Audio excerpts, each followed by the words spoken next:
అపోస్తుల కార్యము 10వ అధ్యాయం 36వ వచనాన్ని చదువుకుందాం. అందరూ కూడా బైబిల్ గ్రంథం తీసినట్లయితే అపోస్తుల కార్యములు 10వ అధ్యాయం 36వ వచనం. యేసుక్రీస్తు అందరికీ ప్రభువు,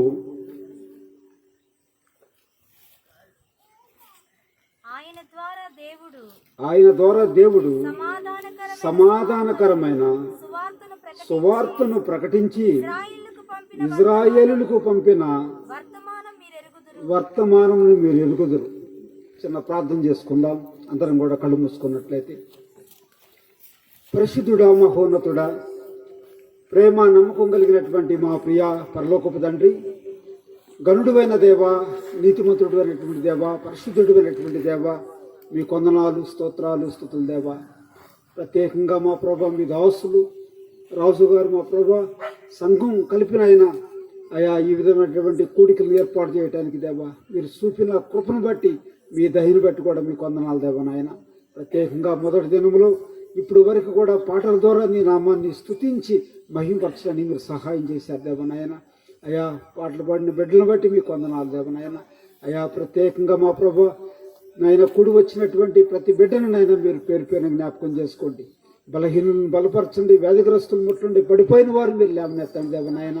ఈ సమయం మాకును, మా కుటుంబాలకు, మరి ఈ గ్రామానికి మా ప్రభా దీవెనకరంగా, ఆశీర్వదకరంగా, మేలుకరంగా దయచేయమని, సమస్తాన్ని కూడా మా ప్రభా నిలబడిన వాడిని నేను, ఒట్టివాడిని, మట్టివాడిని, దుమ్ము లాంటి ధూళి లాంటి వాడిని మా ప్రభా, నన్ను మీరు మరుగుపరుచుకొని మాకు కావలసిన శ్రేష్టమైన వాకులు మీరు మాతో మాట్లాడే సహాయం దయచేయమని యేసు పరిశుద్ధ నామములో ప్రార్థించి వేడుకొంచున్నాము తండ్రి, ఆమేన్.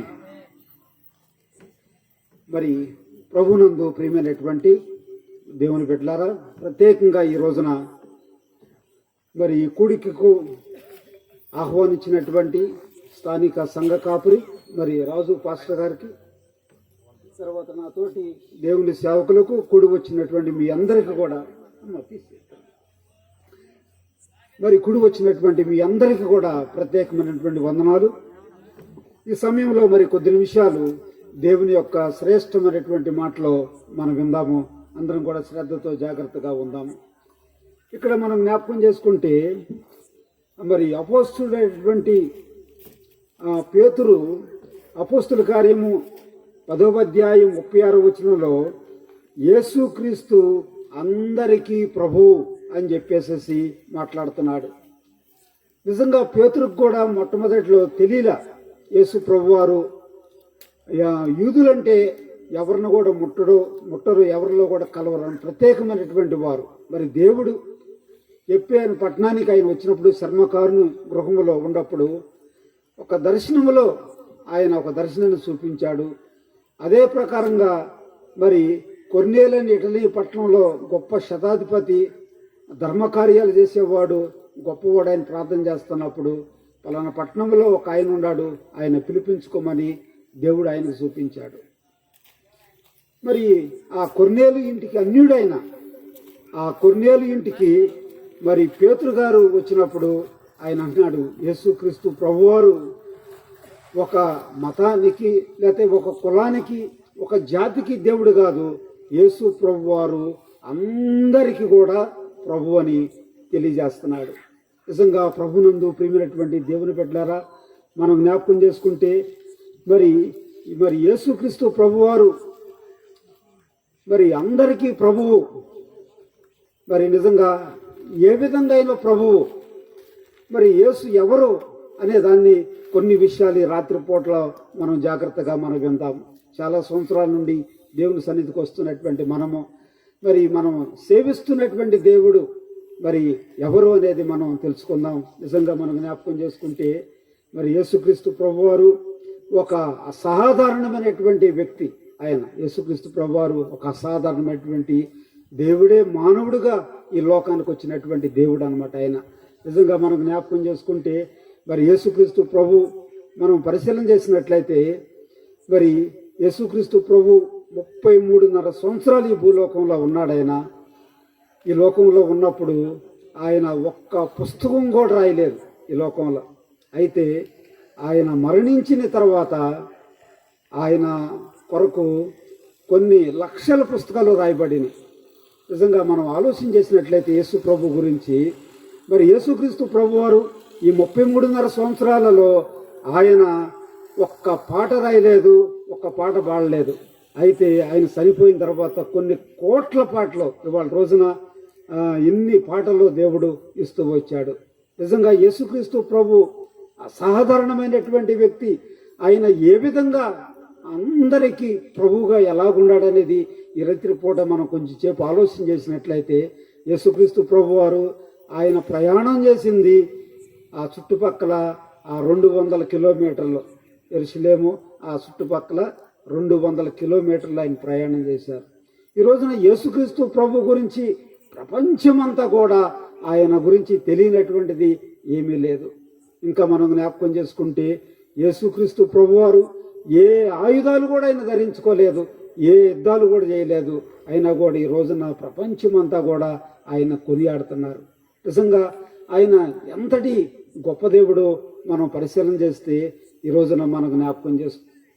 యేసుక్రీస్తు ప్రభువును మనం పరిశీలన చేస్తే ఆయన ఏ విధంగా ప్రభు అయ్యాడు, ఏ విధంగా ఆయన దేవుడుగా మనం గుర్తెరిగామనేది 7 విషయాలు ఈ రోజున బైబిల్ గ్రంథంలో నుండి మనం జ్ఞాపకం చేసుకుందాం. మొట్టమొదటిగా మనం జ్ఞాపకం చేసుకున్నట్లయితే, ప్రభునందు ప్రియమైనటువంటి దేవుని బిడ్డలారా, మరి ఆయన యొక్క జన్మ అసాధారణమైనటువంటి జన్మ. యేసుక్రీస్తు ప్రభువారు ఆయన జన్మను మనం జ్ఞాపకం చేసుకుంటే, మరి లోక సువార్త 1వ అధ్యాయం 34-35 వచనాల కనుక మనం పరిశీలన చేసినట్లయితే బైబిల్ గ్రంథంలో నుండి ఆయన జన్మ మరి మానవులకి అతీతముగా ఏ విధంగా ఉందో మనం చూస్తాము. లోక సువార్త 1వ అధ్యాయం 34-35 వచనాలు. అందుకు మరియా, నేను పురుషుని ఎరుగని దాననే, మరి నేనెలాగూ జరుగునని దూతతో అనగా, దూత పరిశుద్ధాత్మ మీ మీదకి వచ్చును, సర్వోన్నతుని శక్తి నిన్ను కమ్ముకొనును గనుక పుట్టబోవు శిశువు పరిశుద్ధుడై దేవుని కుమారుడు అనబడును.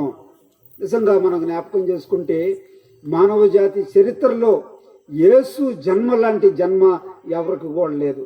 నిజంగా వివాహం కానటువంటి ఒక కన్యకు పరిశుద్ధాత్మ ద్వారా జన్మించినటువంటి యేసుక్రీస్తు ప్రభువారు నిజంగా ఆయన ఎందుకు మరి ప్రపంచానికి అందరికి కూడా ప్రభువుగా అయ్యాడు అని మనం జ్ఞాపకం చేసుకుంటే, ఆయన జన్మ అసాధారణమైనటువంటిది. మరి పరిశుద్ధాత్మతో ఆయన పుట్టారు. మనందరం కూడా తల్లిదండ్రులు కలయికతో మనందరం కూడా పుట్టాము. దేవాతి దేవుడైనటువంటి యేసు ప్రభువారు ఆయన ఎలాగా జన్మించాడంటే పరిశుద్ధాత్మతో ఆయన జన్మించాడు. నిజంగా ఆయన జన్మించినప్పుడు ఒక ప్రత్యేకమైనటువంటి నక్షత్రము వచ్చింది.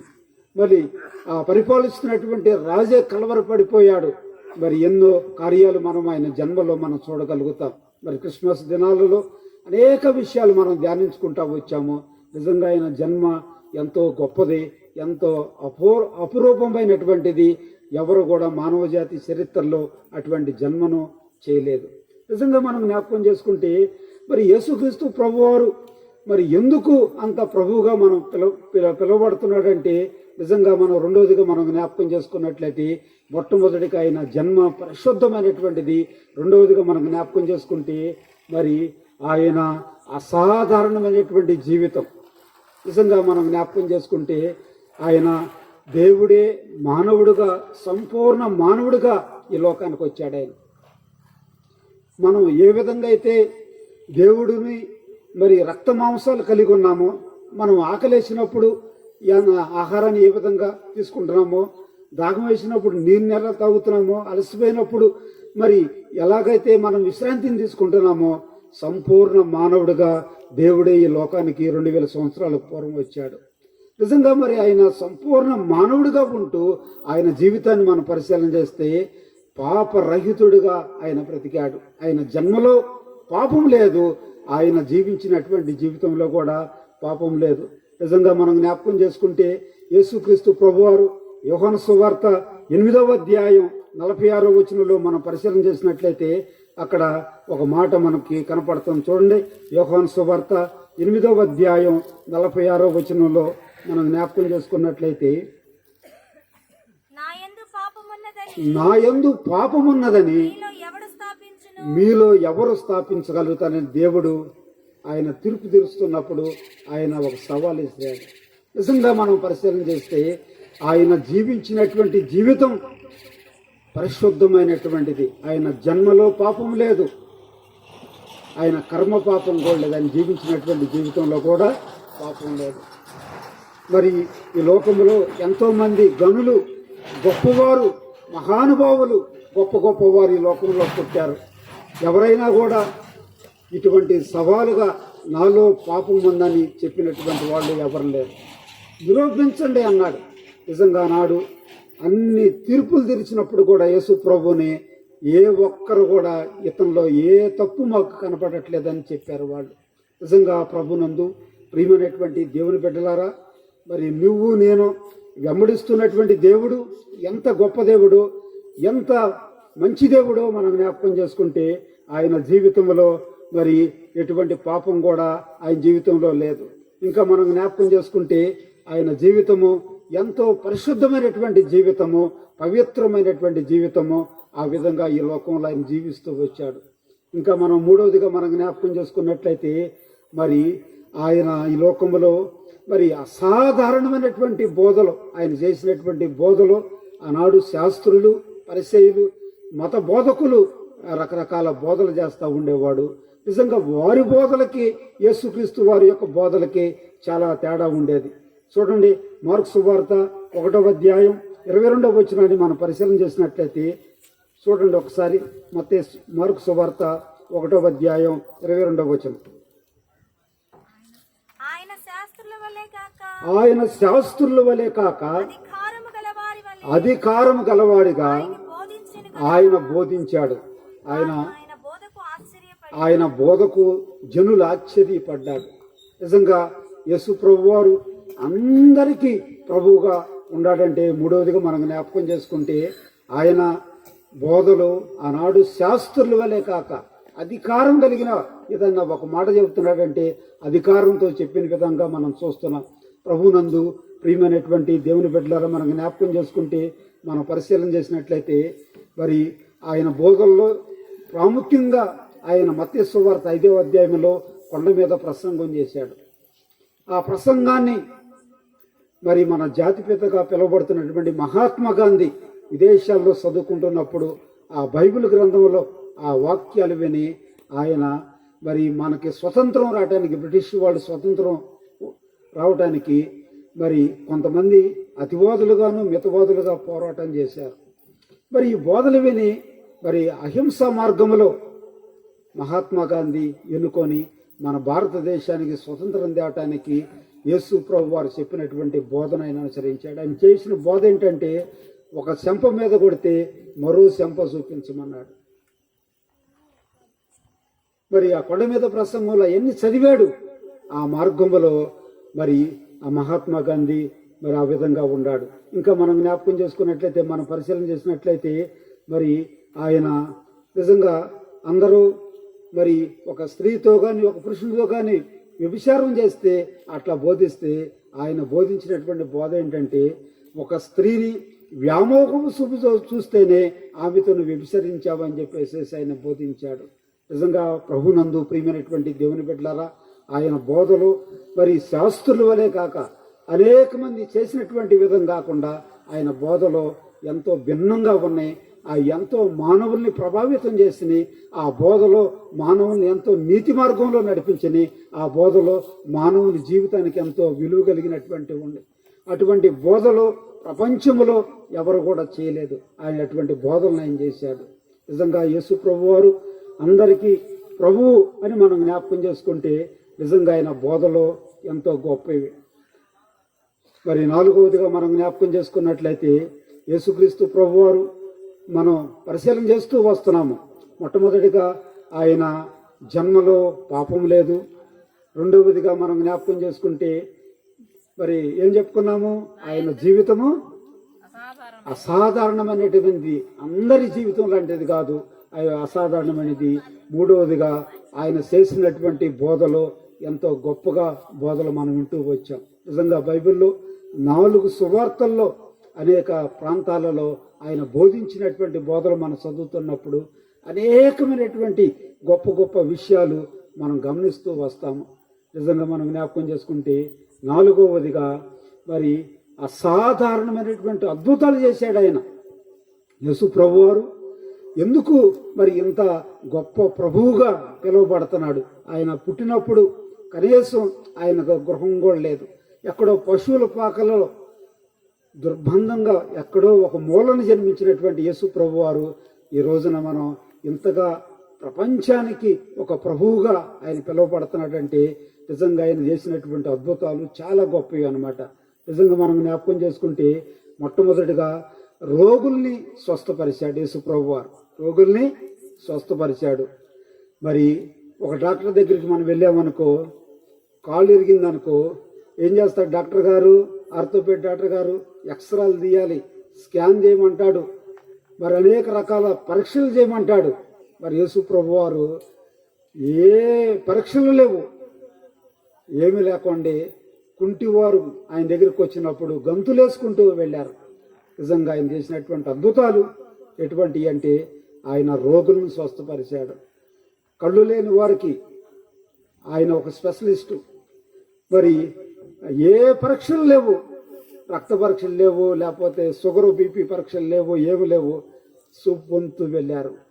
మరి చనిపోయిన వారు సైతం కూడా యేసు ప్రభు దగ్గర మరణించిన వారు కూడా తిరిగి లేచాడు. నిజంగా మనం జ్ఞాపకం చేసుకుంటే ఆయన అద్భుతాలు, ఆయన సూచక క్రియలు, ఆయన గొప్ప కార్యాలు మనం పరిశీలన చేస్తే మరి ప్రభునందు ప్రియమైనటువంటి దేవుని బిడ్డలారా, నిజంగా ఆయన ఒక గైనిక్గా ఒక స్త్రీ 12 సంవత్సరాల నుండి రక్తస్రావంతో బాధపడుతుంది. మరి ఎంతో తనకున్నటువంటి ఆస్తిని ఆమె ఏం చేసిందంటే ఆ వైద్యుల దగ్గరికి ఈ వైద్యుల దగ్గరికి తిరగన చోటంటూ లేదు. ఆస్తి అంతా కూడా పోగొట్టుకుంది. ఆఖరికి ఇంకా బలహీనురాలైపోయింది. రోగం తగ్గట్లేదు, అనేక ప్రాంతాలకు తిరుగుతూ వచ్చింది. అయితే ఒక రోజున ఎవరో చెప్పారు, యేసు ప్రభువారు రోగులను స్వస్థపరుస్తున్నాడు, ఆయన కుంటివారికి కాళ్ళు ఇస్తున్నారు, మోగవారికి మాటలు ఇస్తున్నాడు, మరి ఆయన అనేక కార్యాలు చేస్తున్నాడు అన్నప్పుడు బలహీనురాలైపోయింది. 12 సంవత్సరాలు, ఆస్తి అయిపోయింది, ఆరోగ్యం రోజు రోజుకి కుంగిపోయింది.